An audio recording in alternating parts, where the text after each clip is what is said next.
Don't just live for tomorrow, or just live in yesterday. Just be glad for all you have that's in today. And though you've come through many obstacles. Hey everyone, Connie here, and welcome to my blind reaction to The Boys, Season 3, Episode 3. Last time I got angry. And I'm going to say right off the bat, I'm not going to apologize for that. I'm not going to try to make excuses for it. I got angry, and I believe it's justified. I believe that I was justified in being as angry as I was, and we're going to leave it at that. And I've been able to watch the episode more times through reactions, other people's reactions, and I've definitely chilled the fuck out in regards to it, but my feelings regarding all of that is still there. And I think probably always will be. But yeah, it's something that I just don't think should be taken lightly, and I don't think should be spoken lightly of. So I stand by my anger last time. That being said, we move on. Butcher has gotten a taste for superpowers now. Huey is trying to deal with the fact that his boss and friend is a soup, who is the head popper, specifically. Excuse me. Homelander has finally snapped and has actively and publicly on national TV made a statement that will very much go viral.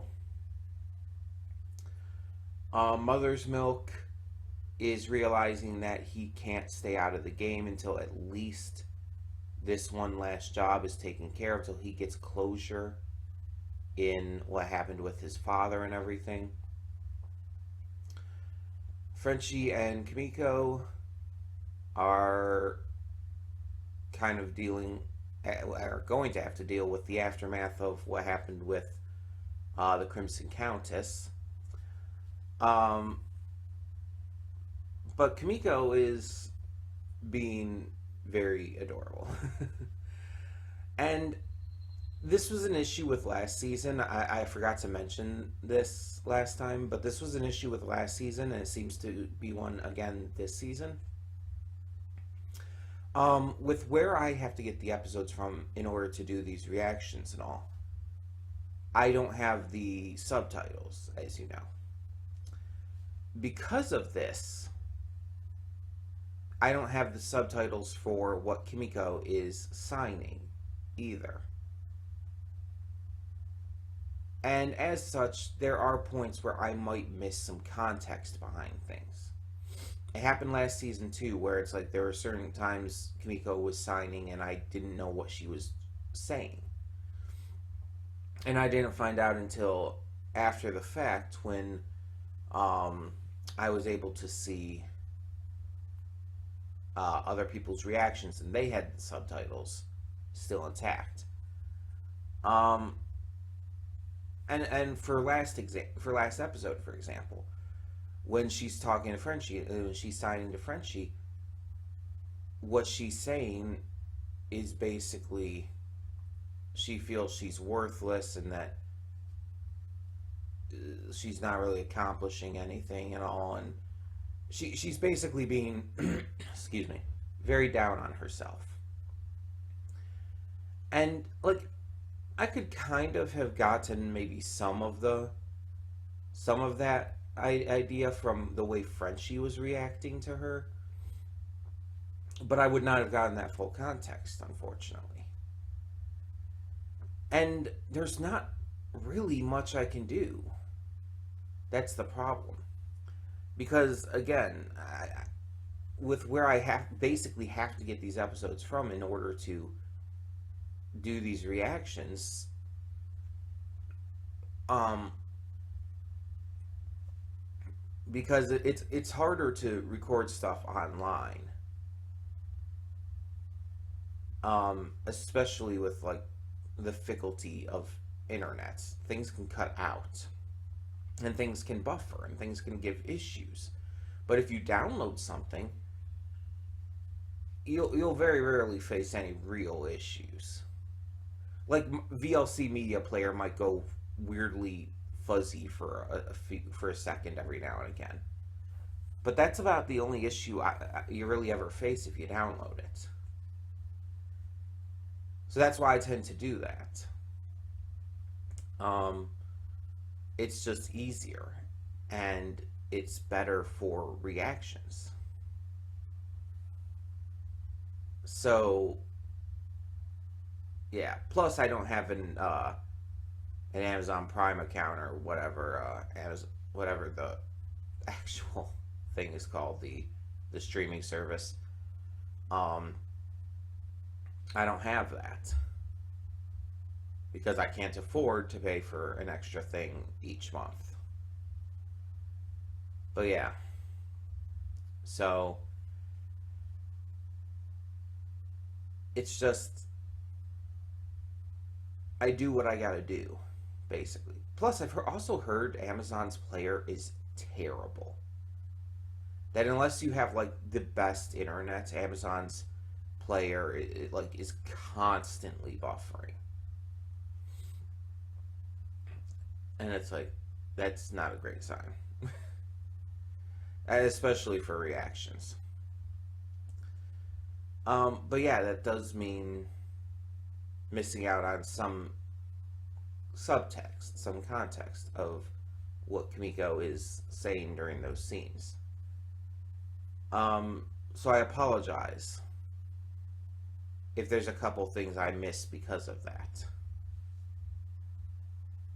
Most of things going on, luckily, tend to not focus on that, so it doesn't cause an issue. But I just wish the subtitles were actually in the episode, instead of just like separate. It's like you should be able to. It should show on the screen what she's saying, without you having to turn on subtitles. You know what I mean? I don't think you should have to turn on subtitles to know what she's saying. And if I go to, because I actually have it up at the moment. Yeah, like the file doesn't have like a subtitle track added to it. I guess some files you can do that, but this doesn't, so it's like, what am I gonna do? But yeah, I wish it was just ingrained into the actual episode rather than as an extra like subtitle track or whatnot. It just feels weird that it's done the way it is. If I can maybe find another file or something that does use the subtitles, like I'd be fine with having the subtitles on screen. I mean, I do it for plenty of anime, so. But it's like, if I can find something, maybe we'll go in that with the future episodes, but I don't know. It's always tough. We'll have to see. In the meantime, if there's ever anything that I miss through that you feel is important, just let me know what she's saying. But I'll probably see it anyways, via all of the reactions I watch. And especially since I've probably seen the episodes well ahead because of, the fact that they released 3 episodes at once in the first week. So I'll probably have seen ahead. And at this point, at the point you're seeing this, I might already know. But if you feel like you should say something anyways, feel free. There's nothing wrong with that. Anywho, we're going to get this started and see what this episode has in store for us. After the first 2 episodes, like, they're really ramping up the excitement and the intensity of this season. So hopefully episode 3 continues that. But let's find out. When the screen fades to black, pause this redirect and go to the description below. Follow the link to the reaction, and after you watch it, come back here to the redirect and resume play. Because after it fades to black and then fades back in, everything from that point forward will be my afterthoughts and will contain spoilers to the episode. So, that being said, thank you so much for tuning in, and I'll see you at the reaction. And we are back, and we'll begin with spoilers in 3, 2, 1, now.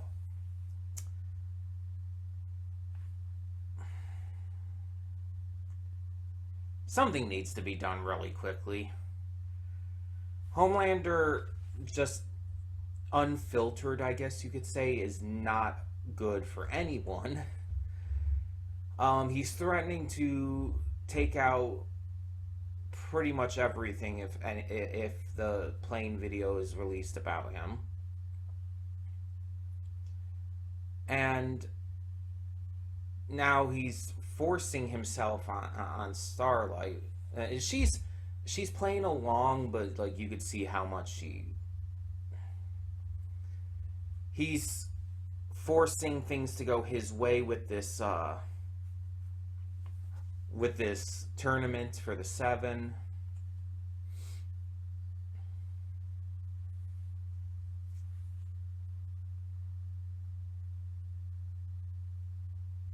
I'm not okay with any of this. Oh my god. It's not even just because of Starlight and Huey actually being together. Which now, like, Huey's not going to be able to be in the public eye with Starlight anymore. So,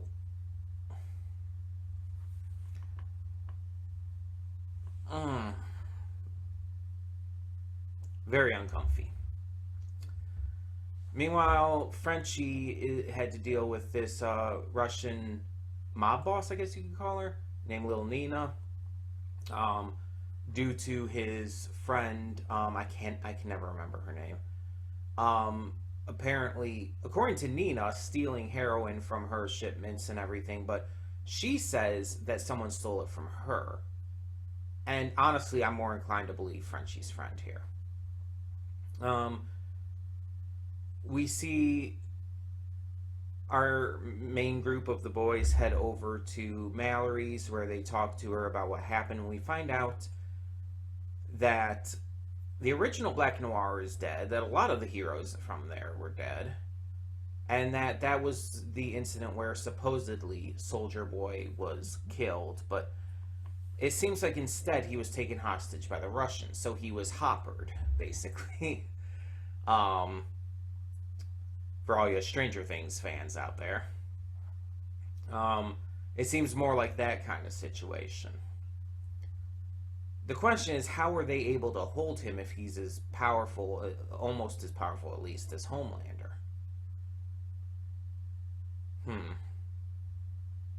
Maybe that gun is a thing. Hell, maybe they have some way to do what I said and negate powers, like to actually take away powers, some kind of antidote of sorts. That would be pretty amazing. But who knows? Either way, like, if they have something and that can be used against Homelander, that would be great. That would be wonderful. Butcher, unfortunately, is still facing the side effects of taking the Temp V, and with that and with everything that he found out about Mallory, he decides to kind of push away from Ryan, which doesn't end great, mind you. But it happens. And then a lot of this episode was dedicated to this, to Starlight and having to deal with all of this, basically, with her having to deal with Homelander and his psychopathy. having to deal with this tournament. She wanted to have the Silver Kincaid win and join the Seven. But instead, and she wanted to have her ex, the one guy, I can't think of his name right now, she wanted to have him drop out for his own safety. Nothing went according to plan there. And there was also the scene where Homelander forced the Deep to eat his friend. I can't remember what the octopus's name was, but like, I compared it to forcing a vegan to eat meat. And while I myself am not a vegan, I can't speak from experience in that regard. I know plenty of people who are, my mother being one of them. And it's like, well, there's certain vegans out there who are way too pushy about it and are not great in terms of representation for vegans. I don't have anything wrong with the lifestyle choice. I don't have anything wrong with someone choosing to be vegan for whatever reason, their health, the animals, whatever. And there's even some vegan foods that I do enjoy. And I would never try to force a vegan to eat meat. I would never even suggest that they do. It's fucking disgusting and horrible. And it's equivalent here. The Deep doesn't eat seafood. Fish are friends for him. He cares about them, and as we see, also has sexual interest in them, as we saw in this episode. But it's like he's close to these sea creatures. He cares greatly about them. He doesn't eat seafood. So being forced to eat literally his friend, like it's not even just being forced to, like, eat. It's not even just equivalent to being forced, a vegan being forced to eat meat. You could also almost compare this to cannibalism, in a way. I mean, obviously the Deep is not a fish or a sea creature himself, but the kind of idea is there for him. That's how close to these sea creatures he is. It kind of reminds me of the video game Telltale's The Walking Dead, with the cannibal Southern family that the heroes, that Lee and Clementine and all of them stay on the farm with, and I think it's episode 2, I want to say. It kind of reminds me of that, because they try to force all of the heroes to unknowingly eat human, and it's horrific. And I'm being genuine here. Like, as much as, like, I have issue with the Deep, that is really fucking fucked up. There's, like, no excuse for that. And the problem is, Homelander at this point is just, he's done. He's not taking orders from anyone. Again, what is anyone gonna fucking do? That's why this hope in this possible weapon that can maybe stop him is really all we've got. I think that the end of this season is going to be the most insane we've seen. I mean, I think that's fair. But I also think it's going to be... I think we're going to finally see Homelander truly snap. I think we're going to finally see him publicly and like, maybe even on camera, kill someone. And right now, the big thing for who I think it could be is Starlight's ex, the guy who just joined the Seven. I don't think he's surviving. I think Homelander's gonna kill him. And I think that would be a big thing if it did happen on camera or in the public eye or during a rally or something.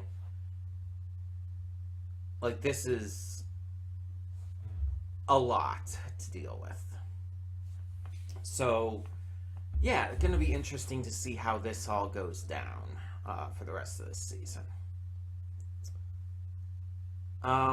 But, either way, tell me in the comments below what you thought of this episode of The Boys Season 3, and thank you so much for tuning in.